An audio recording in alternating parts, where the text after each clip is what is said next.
Hello everyone, today in this video I am going to short unboxing and review Redmi Note 14 Pro Plus. So at first starting with the unboxing, first talk about the box content. Firstly we got some user manual, one SIM ejector tool, one soft case, USB Type-C cable and 90-watt fast adapter and our beautiful black color Redmi Note 14 Pro Plus. This phone also available white and green color. Now talk about the design and the build quality. The smartphone design is excellent and feel too much premium in the hand. The smartphone built with glass front and back with aluminum frame.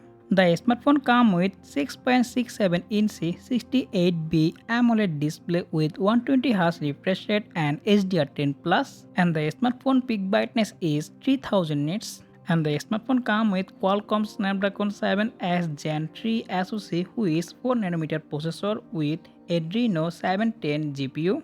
And the smartphone base variant is 12GB of RAM and 256GB storage with UFS 3.1 storage. The smartphone running HyperOS based on Android 14, and Xiaomi promised to give us 3 major Android updates. Now talk about the camera. The smartphone comes with a 50MP main camera, 50MP telephoto and 8MP ultra wide, and the front is come with single 20MP selfie camera. And the smartphone main camera you can record highest 4K 30fps video. And the smartphone powered by massive 6000 mAh battery with 90-watt fast adapter. As for security, the smartphone comes with in-display fingerprint scanner and face unlock, both on speed very fast and secure. Make sure to subscribe and press the bell icon because the smartphone long time review, camera review, gaming review are coming very soon. Okay, that pretty much for today video and I will be catch you in the next one. Take care. Allah Hafiz.